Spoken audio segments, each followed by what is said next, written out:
Success, failure, stress ये शब्द हमारी जिंदगी में हर रोज घूमते रहते हैं। पर क्या हो अगर इन सबसे ऊपर उठने का, एक शांत जिंदगी जीने का कोई तरीका मिल जाए। आज हम एक ऐसी ही फिलॉसफी को समझेंगे जो एक बहुत ही पर्सनल कहानी से निकली है। तो बड़ा सवाल ये उठता है कि क्या सच में एक पूरी तरह से स्ट्रेस फ्री जिंदगी जीना मुमकिन है? यही सवाल इस पूरी बातचीत के सेंटर में है और इसका जवाब हमें एक बड़ी दिलचस्प कहानी में मिलेगा।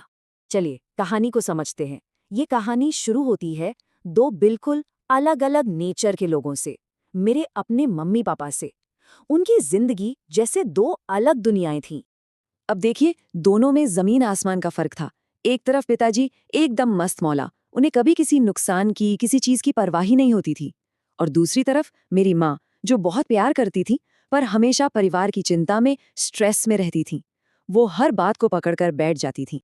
तो आखिर क्या था पिताजी की इस इतनी शांत जिंदगी का सीक्रेट?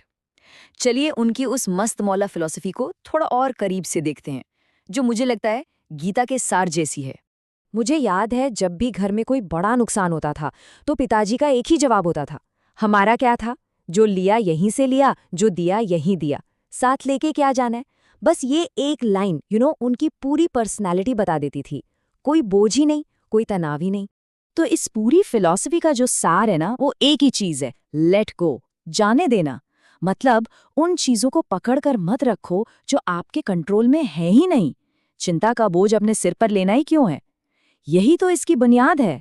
तो ये तो हुई फिलॉसफी की बात, पर असल जिंदगी में ये दिखती कैसे थी। आइए अब मेरे पिताजी की उस शानदार जिंदगी के पीछे की जो आदतें थीं, जो उनकी सोच थी, उसको समझते हैं। यहाँ एक सवाल मन में आता है, कोई 81 साल की उम्र में इतना यंग, इतना वाइब्रेंट कैसे दिख सकता है।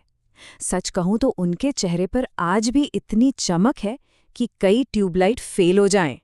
इसका जवाब दो सिंपल चीजों में छिपा है। पहला, एक डिसिप्लिन्ड डेली रूटीन, मतलब फिजिकल डिसिप्लिन। और दूसरा, हर चीज को जाने देने की कला, यानी मेंटल डिसिप्लिन। उनके फिजिकल रूटीन में क्या क्या था? हर रोज सुबह प्राणायाम, योग, थोड़ा ध्यान, रेगुलर फास्टिंग और बहुत ही बैलेंस्ड खाना पीना, ये सब उनकी आदत में शुमार था। लेकिन मैं ये मानता हूं कि उनकी फिजिकल रूटीन से भी कहीं ज्यादा जरूरी चीज थी उनकी मेंटल स्टेट। मतलब स्ट्रेस आता था पर उन्हें छूकर निकल जाता था, जैसे पानी पत्तों से फिसल जाता है। वो किसी चीज का लोड ही नहीं लेते थे।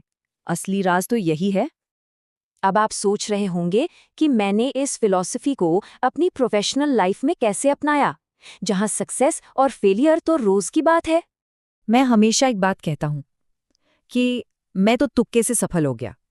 मैं अपनी सक्सेस का बोझ अपने सिर पर नहीं रखता। और देखिए, लॉजिक बहुत सिंपल है।